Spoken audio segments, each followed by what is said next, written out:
Am I the hell being upset that my husband of 8 years came out as gay, wants to divorce, and is trying to take everything, including the kids? Oh my God! Wow! I, 33 female, have been married to my husband, 34 male, for 8 years and have 2 beautiful children together, 6-year-old female and a 4-year-old male. Up until recently, I thought we had a good marriage. We've had our ups and downs, but nothing that ever made me think he was unhappy or that our relationship was totally falling apart. A few months ago, my husband sat me down, and told me that he's gay and has only recently realized it. Oh my God, thank God. I'm laughing. It's not funny, obviously, for the woman, but like unrealized, like start to unrealize at this very moment. I don't get it. You literally ruined someone's life for 8 years and give her adorable kids. Like the kids are the best thing that have come out from that 8 years. But honey, you're not gay. You are not gay. Okay. He said he needs to leave his truth and wants a divorce. I was blindsided. I never saw this coming, and I feel like my entire world has been flipped upside down. I understand that this is a big moment for him, or whatever, and I want to be supportive. No, you do not. He's rude. He got into your life. You're not being supportive. You don't have to be supportive. No, darling, no. But I'm also hurt, angry, and heartbroken. Here's where things get worse. Not only is he asking for a divorce, but he's also trying to take almost everything in the process. He's the main breadwinner in our family, and because of that, he's arguing that he should get most of our assets. You know what? My friend told me the exact same thing today, but that's the problem. When you get married, getting married is not a retirement fund. Ladies, please, always keep your jobs. Always keep your jobs and go 50-50 on raising those kids, because these people think that when they are the breadwinners, they have a right to everything, forgetting all of the sacrifices you will make over the years, and in her case 8 years. And because of that, he's arguing that he should get most of our assets, including our house. Hell no. We both contributed to our savings and household, but since his salary is higher, he feels entitled to more. So she's not even a stay-at-home mom. And if that wasn't enough, he's also filing for full custody of our kids. The guy is absolutely delusional, probably having like a midlife crisis somewhere. But they're like 30, so it should be like almost, it's not quarter life, so midlife crisis. So it's not like 45, but like close to midlife crisis. And as if that wasn't enough, he's also filing for full custody of our kids. He says he's been a very involved father, which is true, but I'm just as involved, if not more. I've even been the primary caregiver since they were born. Yes, I've struggled with anxiety and depression in the past, but I've worked hard to manage it, and be better for our children. Now he's using that against me to try and take them away. I feel like he's not just ending our marriage, but he's ripping my entire life apart. I get that he's been through a lot, but did he have cancer and survive it? Been through a lot, what?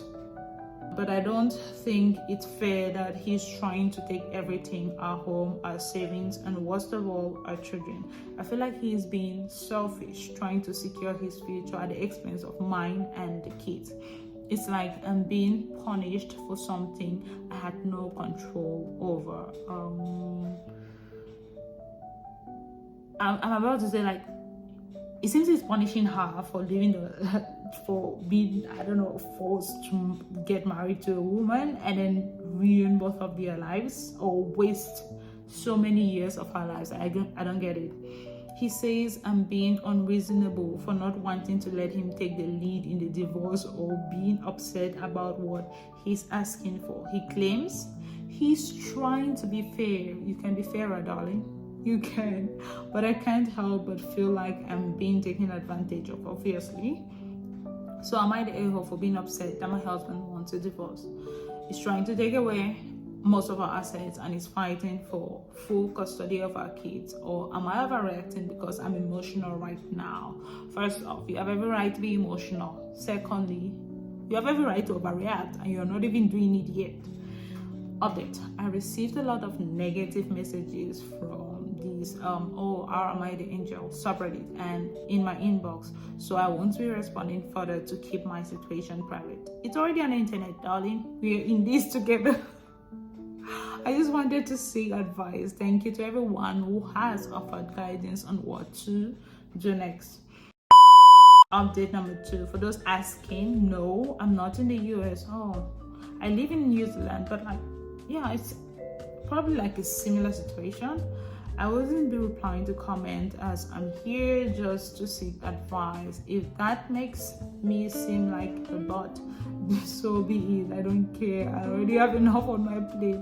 I'm currently in talks with a family attorney, and you should go for a shark that will rip him dry, and a relationship property lawyer. And no, I'm not interested in hooking up. There's already people lining up to take his place who feel like they are ready to be husbands. So please stop sending me those messages. Thank you to everyone who has shared their personal experience. It's given me a lot of courage and confidence to stand up for myself. Hell yeah. And the first comment says, lawyer up, and that's like everyone seconds the motion and thirds the motion. And she has to fight dirty. Yeah, there's a comment that says here, do not be afraid to fight dirty and do not be nice. I took the high road in my divorce and I wish I hadn't, because he just used the legal system to continue to abuse me. Exactly. I feel like this person is a kind of like nice, quiet, calm person who's just going to let anything be, and the husband is like ready to use that. Like, you should be grateful that I'm taking most of the savings. She needs a shark of a lawyer and she's gonna get through this. But what do you guys think? What would you do if this just imagine, literally imagine right now, if your husband, the person probably sleeping next to you while you're watching this video with headphones, tells you that he feels like he's gay and he wants a divorce. Not just a divorce, wants to take everything, especially the kids. The next day. What's up, guys? Welcome back to the channel. When pettiness hits the cruise ship, you just have to enjoy the ride. If you're new to the channel, we do Reddit stories and try to have fun, so subscribe. What are you waiting for? This is Dr. G, a therapist with a 0-star rating on Yelp, which she claims is due to the fact that she only tells her clients the total unaltered truth. Cruise ship terror. They went off a 7-day cruise trip and everyone is boarding and trying to get their baggage and general orientation of the ship. My wife and I asked for directions to our cabin so we could drop off the few small bags we carried on us, as the crew member who was stationed near the lobby area of the elevators gave us directions. Another guest and his wife overheard as they passed by, and then I heard the gentleman say to his wife, how stupid do you have to be to not understand that if your cabin number starts with a 7, it means your cabin is on the deck 7. That was not nice. I mean, I understand, like, the situations where you overhear something, like, you're thinking this person is stupid, and maybe you and the person you're with just, like, give each other the eye, the look, and laugh. But you don't have to say that, especially if someone's gonna hear, and especially not allowed, right? I let that one go. We all waited for the next elevator, and when it arrived, a few people hopped on, including the asshat that mumbled about us being stupid for inquiring about the location of our cabin.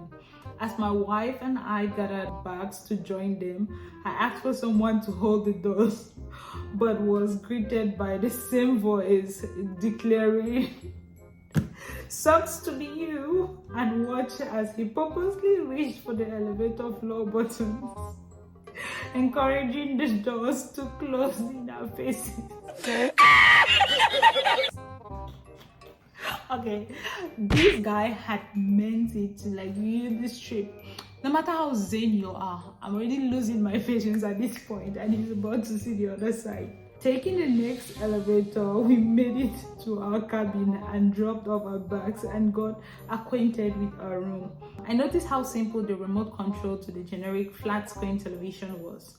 Very basic, and for some reason that struck me as interesting for such a luxurious ship. We left the room and went up to deck for a quick lunchtime buffet. It was there that I saw Mr. Arthur. Without him seeing me, I kept an eye on him with the purpose of simply being able to avoid him. Are you sure that's all? Because I will be keeping an eye on him, but for other reasons. For the purpose of simple revenge. That's it, simple revenge. But then I decided that I would really like to know where their cabin was. I didn't know at the time why. I just concluded that information would probably be good to have. So, I mean, it's 7 days, enough time to plan and execute a really good revenge or prank, revenge prank.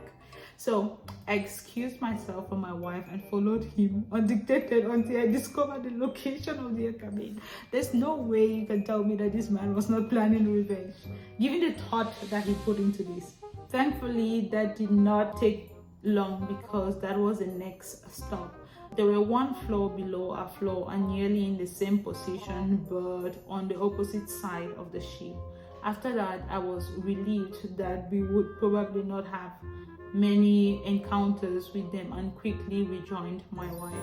My wife and I spent a lot of time in casinos, and this trip was going to be no different. So after dinner that night, we freshened up for a long night gambling that would most likely not end until about 3 or 4 in the morning. While waiting for my wife to get ready, I began examining that remote control again, and I deduced that these overly simple TV remotes were probably the same in every cabin, and as such, the remotes would probably work on any TV on the ship if they were brought close enough. Like, yeah, makes sense. That makes sense.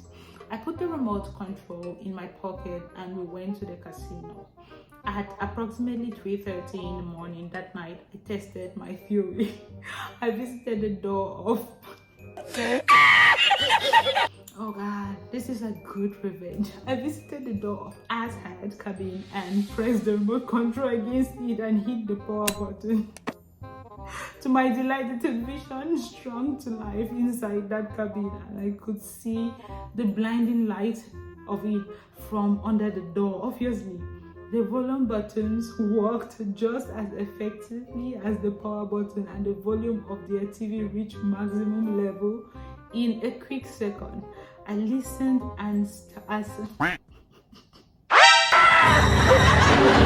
this is just awesome. Like, I can actually imagine it happening, and it's just like like, I'm just happy because it's well deserved. It's not because like I'm evil or something. Yeah, get? So in a quick second, I listened as startled people jumped from their bed and scrambled to find their own remote to shut down the disturbance. It was my pure bliss for 7 straight nights to shock them from their slumber, with no one the wiser, because why would they ever suspect it was caused by anything outside of their cabin? And that, my friends, is how you execute a well-timed and perfectly executed revenge. You don't want to pay me for a job I work? Speakerphone will get you. Years ago, I worked on a video production shoot for a company in North New Jersey. The day went well. I did my job and nobody said anything to me otherwise.